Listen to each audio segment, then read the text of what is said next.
Hello and welcome to Outside Xbox. You're watching Show of the Week with me, Mike. And with me, Jane. This week I began legal proceedings against Infinite Warfare.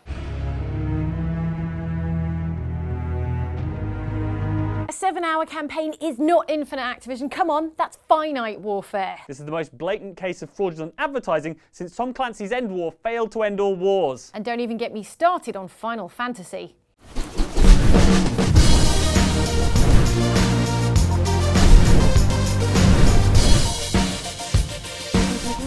Tell you what though, I've got a really good feeling about this game, Watch Dogs 2. Oh yeah? Yeah, I love watching dogs. I don't know how I managed to miss the first one. What? Yeah, watching dogs, looking at dogs, seeing them. Let me stop you right there. Observing them with my eyes. I've got good news and bad news. Oh. The bad news, Jane, is that Watch Dogs 2 is not a dog-watching simulator. The good news is it's an open-world hacking adventure that builds on the unfulfilled potential of the original game with verve and co-op. The other good news is there are actual interactive canines in it, so if all you want to do is pet dogs on the streets of San Francisco, where the sequel is set, then fill your boots. That's a good dog. Doing away with dull trenchcoat mannequin Aiden Pierce, Watch Dogs 2 is the story of Marcus Holloway, a young hacker from Oakland wrongly profiled as a criminal by San Francisco's newly installed CTOS 2.0 surveillance system.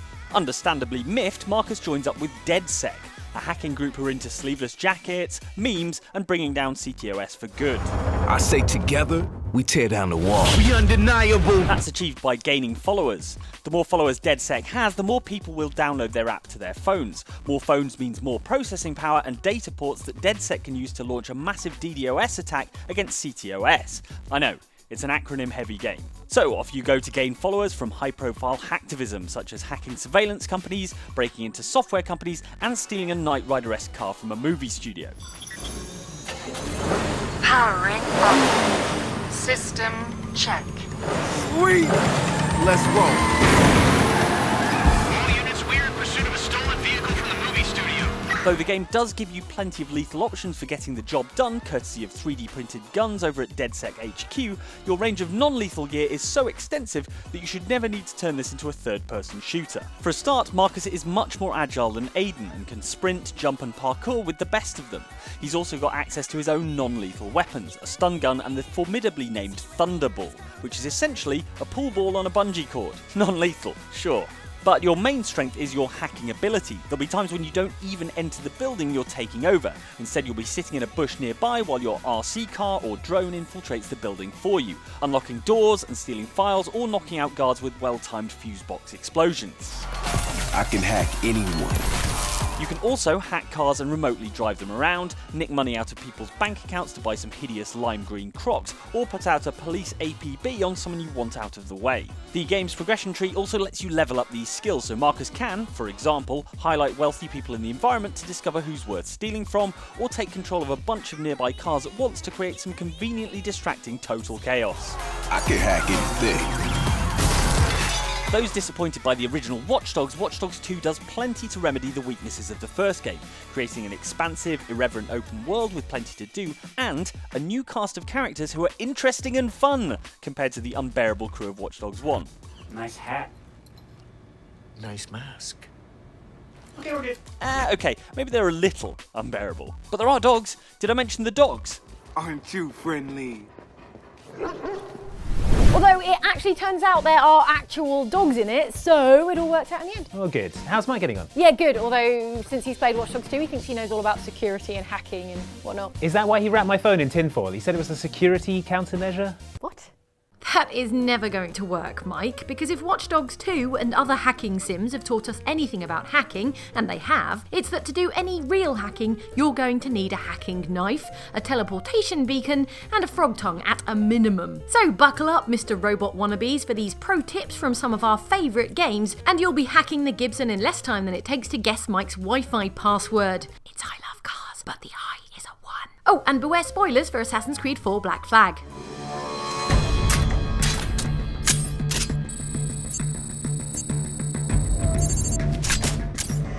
Titanfall predicts that by the time we all have giant robots to ride around in, you'll also be able to pick up a device called a data knife, which is the do-everything hacker gadget you've been waiting for. It's like a sonic screwdriver, but much more violent. The data knife is, well, it's a knife with electronic bits, and when you stab computerised systems with it, they do what you want them to do. Brilliant.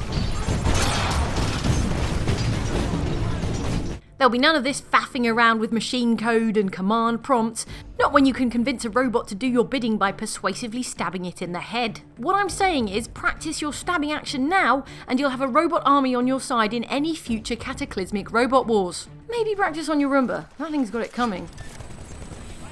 If all that robot stabbing contravenes your robocratic oath never to harm a robot or allow a robot to come to harm, then firstly, you should steer clear of Titanfall, and secondly, you should consider the non-violent ways of jazz punk. In it, you have to nick the Wi-Fi password from a local Starbucks for a frog who needs it because it's free Wi-Fi. Who doesn't love free Wi-Fi? To accomplish this, you must retrieve said frog's password cracker from where he carelessly left it in 4 lanes of traffic, so dangerous, and then whack it on your face because it turns out it's a pair of augmented reality goggles. From here, nabbing the password is as simple as licking data packets out of the air with your sticky AR frog tongue, like so many delicious unencrypted grasshoppers. Or you could just buy a latte and get the password that way, then you've got the Wi-Fi password and a latte. Win-win. There you go. Welcome back. In the modern office environment of evil game studio Abstergo Entertainment, there are more opportunities for breaching computer systems than there are collectible assassin figures. The trick is walking up to your colleagues' computers and playing a game. But not like Minesweeper or Solitaire or even one of the actual assassin-based games they spend all their time making, but more like one where you have to steer a dot through a moving maze, or steer a dot around a globe maze, or make a wiggly line out of other wiggly lines. There you go. Bet you wish you hadn't wasted all that time learning C++, hey? But just be careful not to awaken the electronic ghost of an ancient powerful alien who wants to possess your body and oh shoot, that's what you did. Quick, where's the undo button? Make me whole again, my children. Iris, please activate Mira's cloak and turn on the data sniffer. Episodic adventure game Dreamfall Chapters reassures us that our data is safe with the advanced future incarnation of the internet, known as the Wire, as long as no hacker has the energy, persistence, and physical coordination to walk between several locations. Alright, let's do this. First account, logging in.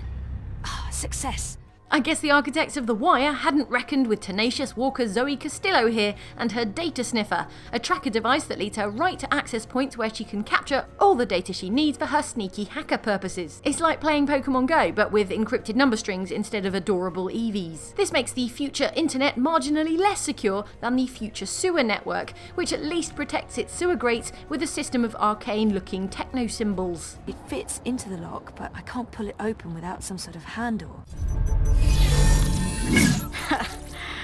I thought this was supposed to be the most advanced security system on the planet. Overwatch's latest purplest hero is Sombra, a world-famous hacker who can breach your enemy's systems, health pack pickups, and Torbjorn's precious turret. In your face, Torbjorn. She can also detonate a powerful electromagnetic blast, which brings down your defences faster than the lyrics of a Taylor Swift piano ballad. Bet you didn't see that coming. The crucial lesson to learn from Sombra, though, is that all really effective hackers have a throwable translocator. This is a grenade-like gadget that teleports you to its location, wherever you throw it, which is exactly what you need when the FBI Cybercrimes Division is closing in on your location and the next bus isn't coming for 10 minutes. Adios. Now what, friend? I'll be in touch. Whether or not all successful hackers also boot people on the nose is unclear, but it couldn't hurt, right? Give it a go. Now it's time to see what's been written in the YouTube comments and in the mysterious crop circles on Luke and Ellen's farm.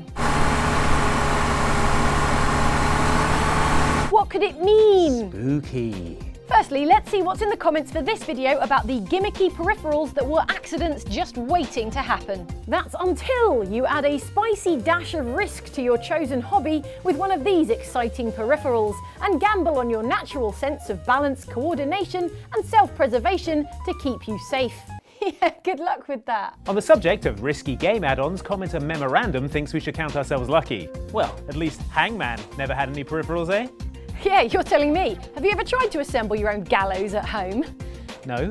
Oh, well, never mind then. I finished playing Tony Hawk Ride. Guys? Commenter Lachlan Bold observes the new pecking order here at Outside Xbox since the arrival of Luke and Ellen over at our new companion channel, Outside Extra. Is it just me, or is Luke taking Mike's place as human guinea pig? No one's a guinea pig, Lachlan. Absolutely not. In fact, to make someone wear a VR helmet for 48 hours straight just to research the physiological side effects would be downright unethical. Guys, can I take this off Luke yet? Like seriously, he says he can taste colours.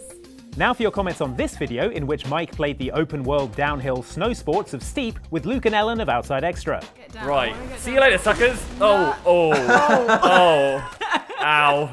Commenter Patrick Griffiths writes in to say, too bad the game didn't award style points for most painful ways to stop. It didn't? Oh man, what a waste of time. Oh, I can't stop falling. Please. Oh, put me out of my misery. And commenter The Nod God chimes in with the following. Face planting in this game looks so fun, haha!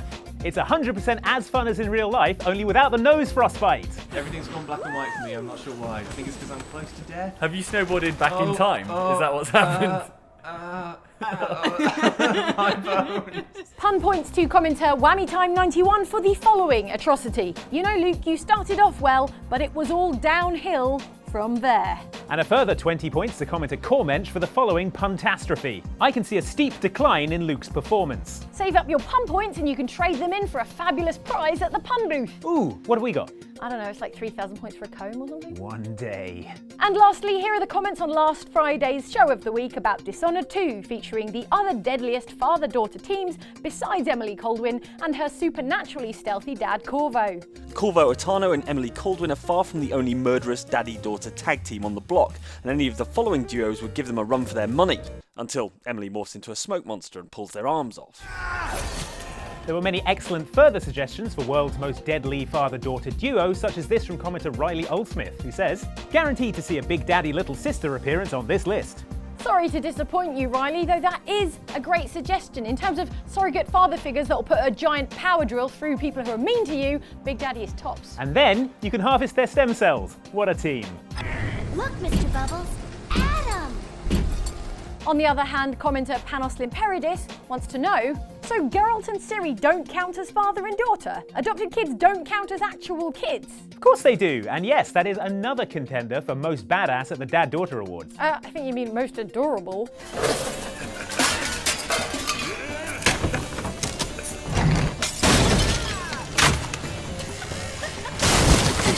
And commenter Paul Carty has this to add. I was thinking you'd include Joel and Ellie, but that's fine.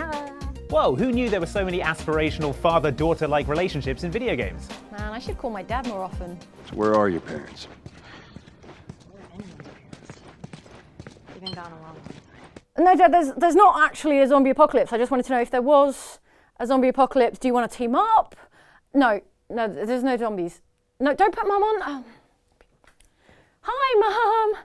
No, there's no zombies that I know of. That's it for Show of the Week. Thanks for watching, but before you go, help us celebrate this very special episode of the show by pressing the like button. Yeah! What? So why are we celebrating? Because it's episode 196. Oh, your favourite bus route, of course. Smash that like button, guys. Thanks for watching. Now let me tell you another thing about the 196. The reason... All right, good work there. Yeah, do you want to go get some lunch? Actually, I've got to play some more of this Watch Dogs. Jane, that's just a YouTube video of a corgi.